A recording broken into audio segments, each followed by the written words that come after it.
हाथ जोड़ के कह रहे हैं कि हमें विधायक बना दो एक बार। नहीं, आप कहते हैं कि मैं शराफत की राजनीति करता हूँ, वो दूसरे कहते हैं हम कौन सा गुंडे हैं। हमें खुद डर लगता था उनसे मिलने के लिए कई बार। तो बिकने वाले वोट उधर चले जाएंगे, आपको क्या मिलेगा। Maybe you're right.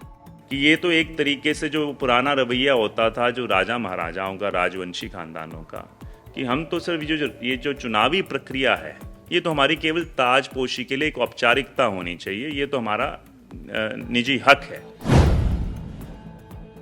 इस रोड पर, ये जो संग्रिया रोड की तरफ जाती है, इस पे शाम को गाड़ी 7 बजे के बाद उतारने पे भी डरते थे। कौन सा मंत्रालय पसंद है सबसे ज्यादा। कामयाब विधायक के पीछे एक विधायिका का हाथ। 3, 2, 1, go. नमस्कार, आप देख रहे हैं एबीसी इंडिया, मैं अमित भोबिया। मेरे साथ हैं मंडी डबवाली के मौजूदा विधायक अमित शिहाग। आप लोगों को बता दूं कि कांग्रेस के हरियाणा में सरकार बनने के पूरे चांस नजर आ रहे थे और अमित जी भी अपनी सीट अच्छे से निकाल रहे थे, लेकिन जब सभी दलों ने अपने अपने लोगों के नामांकन करवाए उसके बाद में समीकरण कुछ हालात तक बदलने लगे। कैसे समीकरण बदले, अमित जी से जानेंगे। विधायक रहे हैं, युवा हैं, तो अपने को ये बताने में भी ये संकोच नहीं करेंगे कि विधायक को मिलता क्या क्या है, वो भी सारे सवाल पूछेंगे। और हरियाणा के चुनाव में एक खास बात कही जाती है कि यहाँ पर हर घर में चौधरी है, तो हर घर के हर चौधरी को कैसे ये मनाएंगे और फिर खुद चौधरी बनकर विधानसभा में जाएंगे, ये सारे के सारे सवाल विधायक अमित शिहाग जी से हम पूछेंगे। तो सर, आपका सबसे पहले हमारे चैनल पे बहुत बहुत स्वागत। धन्यवाद अमित भाई, बहुत बहुत धन्यवाद। लंबे समय बाद आपके साथ फिर एक इंटरव्यू करने का मौका। आप कैसे देखते हैं इस चुनाव को, क्या ऐसी चीज़ें लगती हैं जो आपको लगता है कि आपको सीधा विधायक बना दिया जाएगा। नहीं, सीधा संघर्ष तो ये कोई आज का सिर्फ चुनाव के जो समय का संघर्ष नहीं है, ये संघर्ष है पिछले लंबे 17 सालों का, जिसमें मेरी एक अहम भूमिका रही है पिछले 4-4.5 सालों में, जब मुझे पिछली बार विधायक बनाया गया। ये संघर्ष है शराफत और विकास की राजनीति को यहाँ पर स्थापित करने का। तो सीधा नहीं कहूँगा, ये एक लंबे संघर्ष के बाद मैं मानता हूँ आज एक जनता की आवाज़ है, मजबूत और प्रबल आवाज़ जो सुनाई दे रही है। जो पिछले 2 दिन पहले अगर आपने नामांकन का देखा हो, मैं मानता हूँ पूरे हरियाणा के इतिहास में, और पूरी मैं ह्यूमिलिटी के साथ कहूँगा कि पूरे हरियाणा के इतिहास में शायद ही ऐसा कोई एक रोड शो, ऐसा नामांकन के लिए इतना भारी जनसमूह आशीर्वाद देने के लिए और एक छोटे से बुलावे पे आया। नहीं, वो तो इसलिए भी बता दिया जाता है, जैसे उस दिन 15-16 किलोमीटर का जाम लगा जब आप नामांकन करने जा रहे थे। वास्तव में ये देखने को मिला कि भाई आपका नामांकन बहुत शानदार था, लेकिन बता दिया जाता है कि आप जो है पंजाब की कुछ ऐसे, जहाँ पे आपका ससुराल है, वहाँ पे राजनीतिक परिवारों से आते हैं। आपका जो है बेस बहुत मजबूत है राजनीति के अंदर, चौधरी देवीलाल की विरासत का कुछ हिस्सा भी आपकी ओर आता है। तो सारा कुछ अगर देखें तो वही भीड़ तो आप कर लेते हो। कहते हैं कि चौटाला वालों को पूरे हरियाणा में चाहे कहीं भी भीड़ करवा लो, कर देते हैं। तो आप फिर तो उस मुझसे पहले जो मेरे खिलाफ जो आज चुनाव लड़ रहे हैं, वो उन परिवार के मुझसे भी सशक्त नेता हैं, और परिवार को जो सबसे कहते हैं कि हम ही विरासत, इस परिवार की राजनीतिक विरासत को आगे ले जा रहे हैं। तो आपने उनके भी नामांकन देखे होंगे, और जो आम जनता की मैं भावना बता रहा हूँ, सभी की ज़बान पर ये था कि अगर सभी लोगों का मिलाकर देखें, जिस बात को आप कह रहे हैं कि भाई सीमांत एरिया में बाहर भी प्रभाव रखते हैं, वहाँ पर आम जनता की जानकारी भी है, सबने ये बात की टीका टिप्पणी भी की कि जहाँ पर वो लोग बसें देकर या बाहर की गाड़ियाँ मंगवा कर करके आए थे, आप ये पूरा वेरीफाई कर सकते हैं। यहाँ पर सभी के सभी जो लोग आए थे, ना तो हमने कोई गाड़ी का प्रबंधन करवाया, सब साथियों ने अपने खुद के बलबूते पे, अपने अपने जज्बे के साथ, और पूरे क्षेत्र के लोग थे। अगर मैं बाहर का जिस तरीके से हमेशा एक राजनीतिक उसमें रखता है, तो मैं मानता हूँ कि ये आप 3 गुना 4 गुना और भी देख सकते थे, बट मैं इस बात पे नहीं जा रहा। मैं आपके सामने एक दृश्य था और मैं खुद देखकर, मैं हर सच्चाई की बात हमेशा रखता हूँ। नहीं, आप कहते हैं कि मैं शराफत की राजनीति करता हूँ, वो दूसरे कहते हैं हम कौन सा गुंडे हैं। देखिए, नामदार वर्सेस कामदार का चुनाव आपके सामने है। आप उनसे ना पूछिए, मुझसे प्रमाण ना लीजिए। मैं नहीं कह रहा कि मेरे पे कोई, मैं मोहर लगाने की बात नहीं कर रहा। आप जो इससे पहले इस क्षेत्र में 20 साल जो राजनीति रही है, किस तरह की दबदबे और डर की राजनीति रही है, उस दबदबे और डर की राजनीति के कर्ता धर्ता कौन थे? नहीं, आप खुल के नाम तो नहीं लेते ना, नाम लीजिए। नाम लेने की आवश्यकता ही नहीं, आपके सामने ही है। जो मेरे खिलाफ चुनाव लड़ रहे हैं उसी परिवार से सारे लोग जुड़े हुए हैं, इसमें नाम लेने की आवश्यकता ही नहीं। आपके सामने है कि कर्ता धर्ता कौन थे, और वो आपके सामने है कि किस तरह की राजनीति का यहाँ पर एक विकास की बात नहीं हुआ करती थी। यहाँ पर आज उनका खुद का कार्यकर्ता कहता है, जो विमुख होकर हमारे साथ जुड़ रहा है, वो ये कहता है कि सही मायने में हम 30-40 साल उनके साथ रहे, ऐसे कई साथी आते हैं, और उसके बावजूद भी हमारे दुख सुख तो भूल जाइए, हमें खुद डर लगता था उनसे मिलने के लिए कई बार। जिसको आप कह रहे कि हम क्या यहाँ पे, उनका खुद का कार्यकर्ता, अगर आप बंद कमरों में उनसे माइक लेकर बात करोगे भी, वो अपने आप बता देंगे आपको। और आप इस क्षेत्र से रहे हो, ये कोई छुपी हुई बात नहीं है। मैं कोई राज अगर जाहिर कर रहा हूँ तो बात है, ये जनता की भावना है, तभी जनता इसको बदलना चाहती है। सामने किस्से कहानियाँ सारी आपके सामने स्पष्ट हैं, तथ्यों के साथ हैं। मैं ये कहने की कोशिश कर रहा हूँ कि यहाँ पर कभी किसी काम की बात नहीं हुआ करती थी। ये माना जाता था, अभी भी कहीं ना कहीं इसी तरीके से चुनाव लड़ रहे हैं कि ये तो एक तरीके से जो पुराना रवैया होता था, जो राजा महाराजाओं का, राजवंशी खानदानों का, कि हम तो सिर्फ ये जो चुनावी प्रक्रिया है, ये तो हमारी केवल ताजपोशी के लिए एक औपचारिकता होनी चाहिए, ये तो हमारा निजी हक है। एक उस प्रभाव के साथ जो अभी डेमोक्रेसी खत्म करने का एक जो प्रयास होता है, यहाँ पर कोई वो था नहीं, और इसीलिए आज मैं मानता हूँ एक तरीके से सभी ताकतें लामबंद होकर प्रयास कर रही हैं कि इस राजनीति को कहीं ना कहीं रोका जाए। मगर जब जनता ने एक अपना प्रबल मन बना लिया होता है, तो मैं मानता हूँ जनता के सामने आप बड़े से बड़े, आपने पंजाब में भी देखा, दूसरे राज्यों में देखा कि बड़े से बड़े जो नामदार हैं, उनको हटाने का काम जनता ने किया है। तो मैं ये नहीं कह रहा कि मैं खुद का कोई प्रमाण देने का काम कर रहा हूँ, या मैं उनके पे प्रमाण दूँ या अपने पे प्रमाण दूँ। जनता अपने आप ये प्रमाण दे रही है। जनता ने इतने साल ये देखा है, यहाँ पर भुगता है, सहा है। मैं अभी जब शहर के अंदर शाम को कई बार जाता हूँ, लोगों ने ऐसे ऐसी कहानियाँ बताते हैं, कहते हैं जी हम जब वो राज था, इस रोड पर, ये जो संगरिया रोड की तरफ जाती है, इस पर शाम को गाड़ी 7 बजे के बाद उतारने पे भी डरते थे। तो वो कौन थे वो लोग जिन्होंने इस तरह का डर, कि अपने आप ही आज जो लोग कहते हैं कि हम नशे को ख़त्म करने के लिए हम सामाजिक अभियान चला रहे हैं, अभी जो बात है, लोग खुद पूछते हैं कि भाई 4.5 साल आप उन्हीं सरकारों के हिस्से रहे, उस समय आपको नशा नहीं दिखाई दिया, आपके खुद के पैतृक गांव में नशा बिक रहा है वो दिखाई नहीं दिया, आप कह रहे हैं नशे के। जब उससे पहले का राज था, जब खुद की सरकार हुआ करती थी 99 से 2004 में, यहाँ पे क्या नशे की समस्या थी आपके सामने है कि किस तरीके से खुलेआम अफीम बिका करता था यहाँ पर।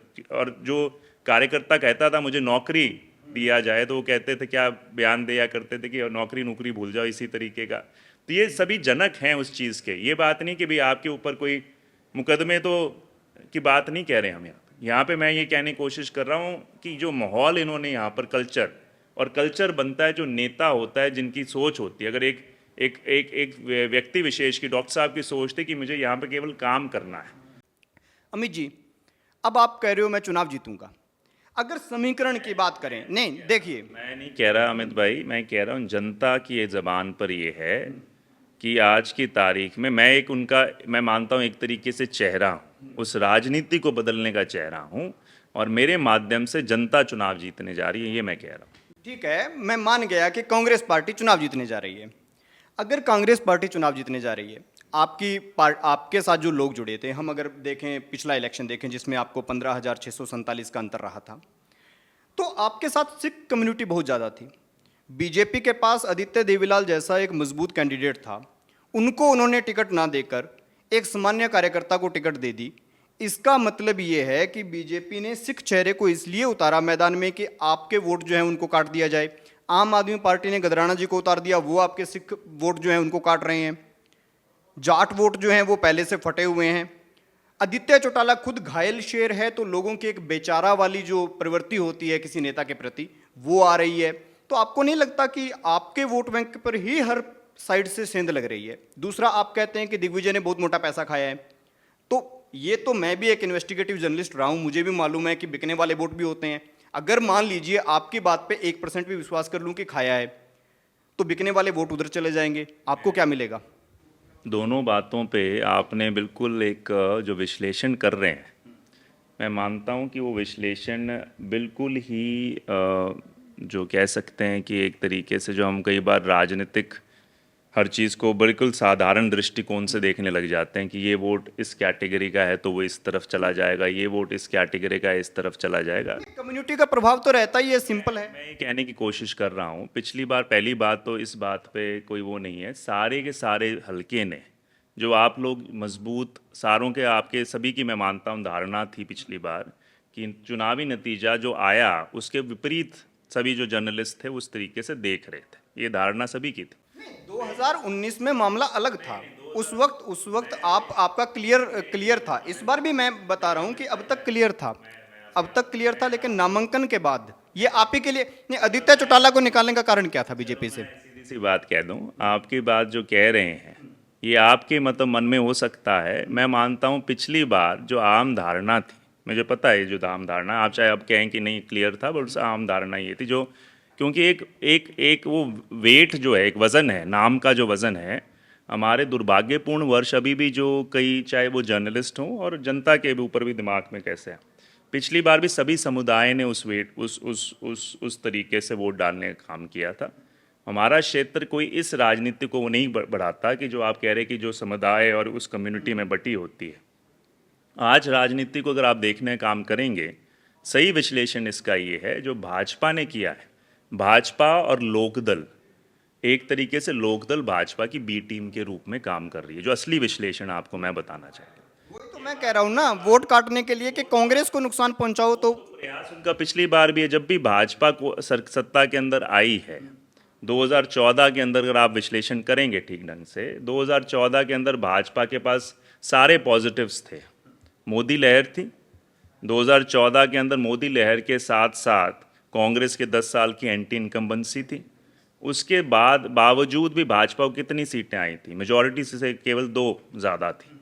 कारण क्या था कि जो आप वोट का विभाजन कह रहे हैं कि लोकदल जैसी एक पार्टी ने कई सीटें ली थी उस समय और वोट का विभाजन हुआ था, तो इस कारण से उन्हें फ़ायदा लेने की कोशिश की। फिर भी कितनी आई थी?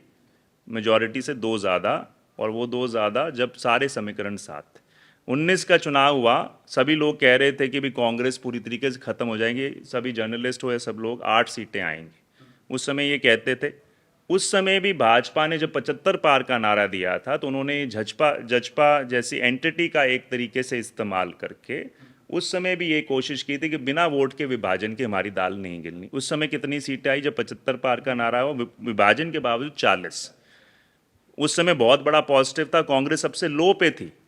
आज अब उसका विपरीत अगर आप सही आंकलन करने की कोशिश करोगे, जब आप पिछला मेरा चुनाव उठाकर देखो, जब सभी के ये था कि नहीं शायद आज को भाजपा की सरकार बनने जा रही है, नेता जिनका आप नाम ले रहे हो आप उनको अभी भी बड़े आपके दिल के अंदर शायद वो उस तरह की भावना भी है, तो मैं कह रहा हूँ उस समय ये लेते थे। तो मैं ये कहने की कोशिश कर रहा हूँ उस समय भी आपका भाई 15,000 कह रहे हो, उस 16,666 वोटों का अंतर था, उस मार्जिन से जनता ने जिताने का काम किया। और वो एक कम्युनिटी का वोट नहीं था, वो सारों ने जब अपनी एक सोच रखी, जो मैं राजनीति की बात कर रहा हूँ, उस राजनीति को प्रबलता से, अगर आज आप उस विपरीत आज सर्कमस्टांसेस आप निकाल कर देखेंगे, आज भाजपा कहाँ पर खड़ी है, जनता ने उसे पूर्णतः निकार दिया। आज कांग्रेस को जलाना चाहते हैं, कांग्रेस की सरकार बनाना चाहते हैं।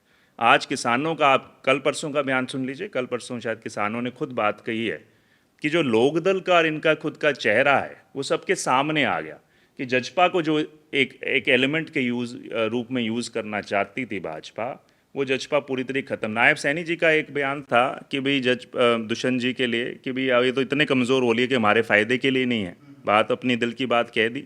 जब उन्होंने ये देखा तो अब कहा कि लोकदल हुड्डा साहब और कांग्रेस पार्टी हमेशा से ये कहती आई है कि ये बीजेपी की बी टीम के रूप में काम करती रही है, मगर उस समय केवल और ये जो बयानबाजी की जाती थी ये कांग्रेस के वोट को किस तरीके से, मगर अब सार्वजनिक होगी और ये जनता की ज़बान पे है और जनता इसके लिए और ज़्यादा मुंह तोड़ तरीके से जवाब देने का काम करेगी। ये मेरा आप लिख कर ले लीजिए, ये जो आप बड़े बड़े नामों के और जो आपके दिमाग में वज़न डालने का काम करते हैं, इस बार वो साधारण जनता, जो आम जनता घूम रही है, सारी की सारी जवाब देगी। आज आप किसी भी बेल्ट में बांटने की कोशिश करते हैं, हर बेल्ट में आप चले जाइए, आप खुद अपने आप विश्लेषण करेंगे तो जनता का एक और एक मत है कि भाई 4 साढ़े 4 साल हमने मिलकर जनता को सम्मान भी दिया है, काम भी दिया है।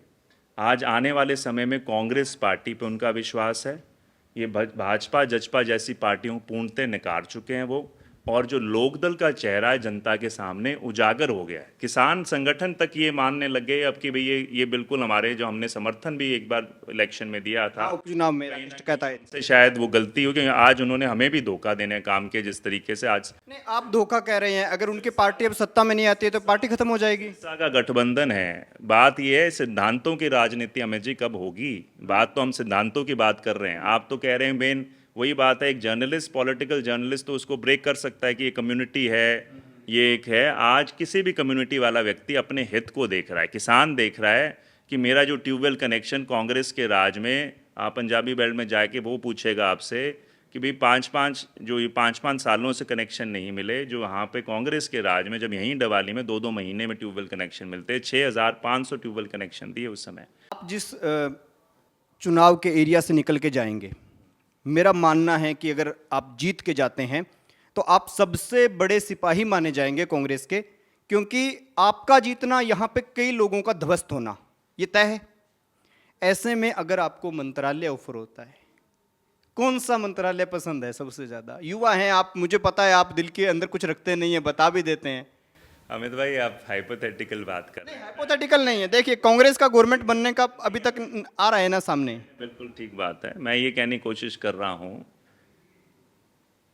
सही मायने में शायद अभी तक अमित सहवाग और उसकी राजनीति को लोग, क्योंकि हम राजनीतिक प्रिज्म से देखते हैं, तभी मैं कहता हूँ ये नामदार वर्सेस कामदार। अभी भी हमने अधिकतम जो आपने सवाल किए, आपने देखा जनता का हजूम। मगर आप कह रहे हैं, आपने सवाल में ये कहा पहले कि भाई 2 दिन से, जहाँ 2 दिन से मैं मानता हूँ वो हवा यहाँ से वहाँ पहुँच गई, आप कह रहे हो कि लड़ाई नहीं, वहाँ पे तो शटर बंद होने की कगार पे हैं। जो सही वास्तविकता ये है। कारण मैं नहीं कह रहा, मैं अपने पे नहीं कह रहा, मैं अहंकार की भाषा से नहीं कह रहा, क्योंकि जितने ये चीज़ें आपके सामने आ रही, जो मैंने आपको पैरामीटर्स बताए। नहीं, हम गिनते तो वोट ही है ना। गिनते तो जैसे इंडियन नेशनल लोकदल के वोट गिन लिए, जेजेपी के गिन लिए, बीजेपी के गिन लिए। बड़े साधारण तरीके से आंकलन करने का तरीका है। अगर वो तो ऐसा, अगर यही रहे फिर तो कांग्रेस के, जब मान लो जब लहर चलती थी 91 में कांग्रेस की सीटें आई, तो उसके वोट उस हिसाब से गिन लोगे तो फिर तो आज की तारीख में हमारे पास कोई चिंता की बात ही नहीं है। एक समय के मान लो जब 87 में देवीलाल जी की समय थी, आज लोकदल को उस हिसाब से गिन लोगे तो फिर तो उनको भी चिंता की बात वो नहीं। 5 साल में चीज़ें बदलती रहती हैं। आज का जो आधार है, सारे के सारे जो पैरामीटर्स हैं, सारे के सारे जो मुद्दे हैं जनता के सामने हैं। मैं ये कह रहा हूँ, एक तरफ भाजपा की विफल सरकार रही है, भ्रष्ट सरकार रही है, तानाशाह सरकार। मंत्री के पद पे कुछ नहीं बोला, मंत्री के पद पे उस पर भी आ रहा हूँ। पहले मुझे सारे तानाशाह सरकार रही है, जिसके बारे में 3.25 लाख वोटों के मतों से जनता ने यहाँ एक संदेश दिया था लोकसभा में।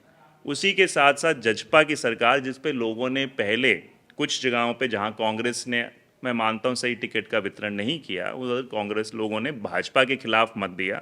उसी जजपा ने पहले उनके मत को बेचने का काम किया, जहां पर उन्होंने भाजपा से हाथ मिलाया। उसके बाद जब किसान का जो चेहरा लगा के, देवीलाल जी से बड़ा चेहरा नहीं है, उनका चेहरा लगा के जो पार्टी बनी, उनके नाम पे जो पार्टी बनी है, उन्हीं किसानों को सबसे पहले उन्होंने दरकिनार करना है कि भाई हम तो सत्ता की चाबी लेने आए थे, आप किसानों के हित की चाबी नहीं है। और उसके अंदर जब वो गए तो क्या क्या शब्द बोले, बीमारी तक बोल दिया। और आज 5,000 रुपये बुढ़ापा पेंशन वालों को ये कह दिया कि हम तो डिप्टी चीफ मिनिस्टर बने। तो ये वहाँ पे वो पार्टी के हालात, तो पूछ रहा हूँ ना, डबवाली की जनता बाद में पूछे कि आप कौन से सेक्टर के मंत्री बने, वो हालात बने। और तीसरी तरफ लोकदल का पिछली बार भी आपने हालात देखे थे लोकसभा के अंदर, खुद जब अभी उनके मुखिया भी चुनाव लड़कर आए थे, और इसके बाद आज के हालात हैं। और आज उनका चेहरा, अब तीनों को अगर आप जोड़ोगे और जो हम चाहते हैं और जो कांग्रेस का हालात है उनको जोड़ोगे तो वो सही समीकरण आपको बताएंगे। अब आपकी जो बात है, मैं ये कहने की कोशिश है, मेरी राजनीति में जो कहने लगा था समझे नहीं। मेरे लिए, मैं विपक्ष में था, मैं विपक्ष में ये कहकर भी बैठ सकता था, जो अधिकतम मेरे से पहले जो नेता गए हैं उनसे बहुत बड़े चेहरे, जिनको हम मानते हैं कि भैया ये बहुत बड़ा नेता है, उन्होंने कोई मुद्दा नहीं उठाया। वो तो मानते नहीं थे कि ये विधायक मेरे स्तर का पद भी है। आज जो हाथ जोड़ के कह रहे हैं कि हमें विधायक बना दो एक बार, वो तो विधायक ही कोई नहीं मानते थे कि विधायक हमारे लेवल की बात है। और इसलिए उन्होंने कभी इस हल्के के लिए मुद्दे नहीं उठाए। मैंने विपक्ष की भूमिका को भी उतनी गंभीरतापूर्वक लिया और मैं उसके लिए धन्यवाद करूंगा जनता ने मुझे चुना, क्योंकि मैं विपक्ष में बहुत कुछ करने का और सीखने का मौका मिला। अब जब अपने पास समय आएगा वो फैसला लिया जाता है पार्टी हाईकमान द्वारा, वो फैसला लिया जाता है, जनता जितना बड़ा जनादेश देगी उन सभी चीज़ों के आधार पर मुझे हुड्डा साहब तो रिश्तेदार भी हैं आपके, पार्टी में मजबूत है, सब कुछ है। सिर्फ एक ही लक्ष्य है। मैं इस राजनीति के लिए, मैं कोई अपने स्वार्थ के लिए नहीं आया। मैं कल वहां से बता के तो भेजते होंगे कि जीत के आओ फिर ये बनाएंगे। एक ऐसा शख्स हूँगा, बिल्कुल बाकी सभी बड़े नेता भी हैं, सारे हैं ना। मैं 2 महीने दिल्ली गया ना, मैंने कभी पार्टी लीडरशिप से अभी तक ये कहा कि भाई मेरे लिए ये वाला। मैं मानता हूँ कि मेरा जो काम है, मैं चाहे यूथ कांग्रेस का अध्यक्ष था उस समय भी अपने काम को गंभीरतापूर्वक करता था, अभी भी कर रहा हूँ। मैं मानता हूँ भगवान ने मुझे जो भी दिया है, जनता ने जितना भी दिया है, वो बहुत, मैं उसके लिए अपने आप को गौरवशाली, अपने आप को उनका धन्यवादी मानता हूँ। और जो भी आगे मुझे मौका मिलेगा, बट मैं अपना हर रोज़ का जो मेरा जो काम है उसको पूरी तरीके से, पूरी शिद्दत से करूँगा। बाकी चाहे मेरे पास जितनी भी होगी, मैं मानता हूँ उसका जनता को सवाया 2 गुना देने का काम। अच्छा, एक बात बताइए, जब आप लोग विधायक बनते हैं, मैंने देखा बहुत मोटा पैसा खर्च होता है, सब कुछ होता है, हाथ जोड़ना, 2-4 महीने पूरे रिश्तेदार आ जाते हैं, सब होता है। विधायक को मिलता क्या है?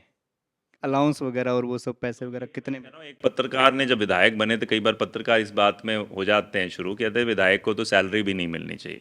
मैं पूछ रहा हूँ मिलती कितनी है? मैं तो चाहता हूँ मिलनी चाहिए भाई, क्यों नहीं मिलनी चाहिए? वो प्रॉपर जॉब दे रहा है। दोनों चीज़ें बताऊंगा। कई विधायक जब मैं बने तो कईयों के बार मुद्दा पेपर में छप जाता है कि इनको क्यों दिया जाता है, तो वो भी उसी दृष्टिकोण से हैं कि ये तो सारे नामदार परिवारों से आएंगे, क्योंकि इनके पास तो इतना वो कमाते हैं, तो उनको क्यों। आप तो बता दो।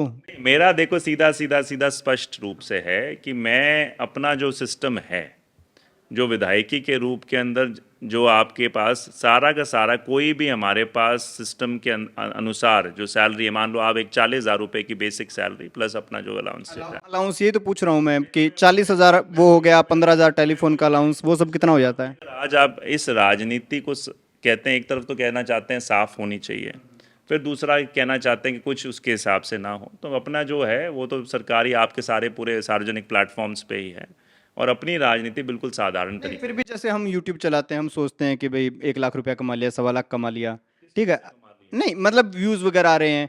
आपका भी तो जैसे सैलरी आती है, कोई गवर्नमेंट ऑफिसर लगता है, वो भी तो कहता है कि भाई 40,000 रुपये सैलरी आ रही है, आपकी कितनी आती है? सारा आंकड़ा देख लीजिए जो भी है। मैं अभी ये इंटरव्यू के अंदर ये अपने, मेरे को लगता है कि सैलरी का विश्लेषण करने के लिए तो नहीं बैठे, वो तो सार्वजनिक प्लेटफॉर्म्स पे हमें नहीं, नेता लोग ये बातें क्यों नहीं बताते हैं? बताने का कुछ नहीं, वो तो सार्वजनिक प्लेटफॉर्म्स पे आप कभी भी जाकर गूगल पर सर्च कर लीजिए, सारे मिल जाएगा। क्योंकि ऐसा कोई मेरा बताने का तो कुछ है नहीं इसमें। एक साधारण सी सैलरी होती है विधायकी, कोई ऐसा नहीं है कि विधायकी के ऊपर कोई बड़ी सैलरी है। बट मेरा सिर्फ कहने का था, मैं जो मजाक कर रहा था और बता रहा था बात, कि कई पहले पत्रकार ये कहते थे उनको वो भी नहीं होना चाहिए। तो अगर राजनीति को आप करप्शन फ्री करना चाहते हैं तो आपको सही मायने में जो, अगर मैं मान लो समाज सेवा करना चाहता हूँ, मैं किसी राजनीति को एक धंधा नहीं बनाना चाहता, तो फिर आपको भी वो जितना भी है वो है, बट ये मान लो जो भी है वो पर्याप्त नहीं है। आप अगर सही मायने में अगर देखना चाहेंगे जो एक राजनेता का जीवन है। मैं हुड्डा साहब से कहना चाहूंगा भाई इस बार विधायकों की सैलरी बढ़ा दी जाए।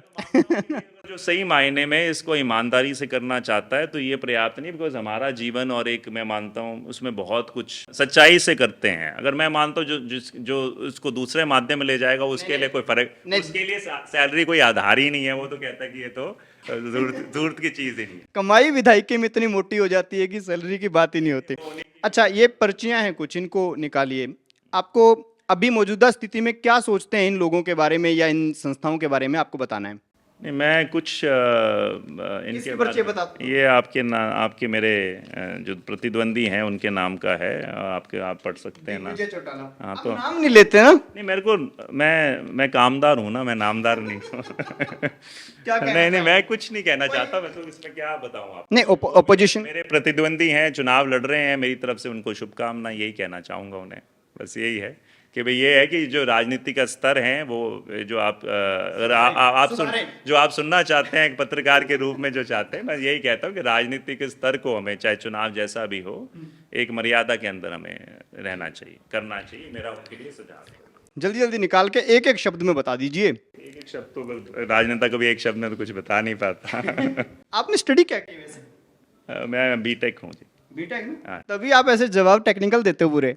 है ना, कोई चीज़ ऐसे घुमा देते हो। मेरे धर्मपत्नी शुभ्रा सियाग जी का नाम आपने रखा है और मैं मानता हूँ मेरी अर्धांगिनी है, बहुत बड़ी ताकत है और मैं मानता हूँ भगवान ने उनको ऐसा दिल दिया है जो सही मायने में हर एक मतलब जो भी ज़रूरतमंद है, गरीब है और मतलब जिसको कुछ भी आवश्यकता है उसके लिए बड़ा महसूस करते हैं। तो ये मैं भी मानता मैं उनसे प्रेरणा इस बात की लेता हूँ कि भाई वो कई बार तो मेरे पीछे पड़ जाती हैं कि ये देखो दुखियारी। कल तो एक परसों की बात है, घटनाक्रम ऐसे एक शब्द में बताना था पर ये बताना ज़रूरी है।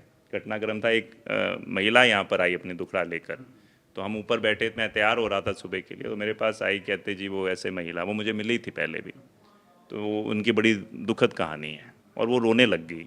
तो मैंने कहा मैं बात करूंगा बिल्कुल। तो उनका ये था कि नहीं, आज पहले आप उनका हल कराइए। तो उनके अंदर मैं मानता हूँ सबसे अच्छी क्वालिटी ये बताऊंगा जी। उन्होंने अभी रक्षाबंधन पे भी एक कार्यक्रम आयोजित करवाया था आपके लिए ना। हर साल करते थे कि भी जो भी, ताकि जो बेटियां हैं, बच्चियां हैं, बहनें हैं जो आगे बढ़ना चाहती हैं, जो पढ़ाई लिखाई में अच्छा कर रही हैं, ताकि उनको प्रोत्साहन मिल सके, वो हर साल करते थे। इस बार बड़े स्तर पर हमने कोशिश, एक कामयाब विधायक के पीछे एक विधायिका का हाथ।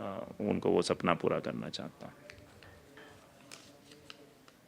एबीसी इंडिया, मैं आपको शुभकामनाएं देता हूं कि आप दोबारा से एक क्या कहते हैं, एक भाई के रूप में, कि अपना जो एग्रो चैनल चला रहे थे उसके बाद दोबारा से आप राजनीतिक पृष्ठभूमि में भी दोबारा से सक्रिय हुए, तो मेरी तरफ से शुभकामनाएं आपको।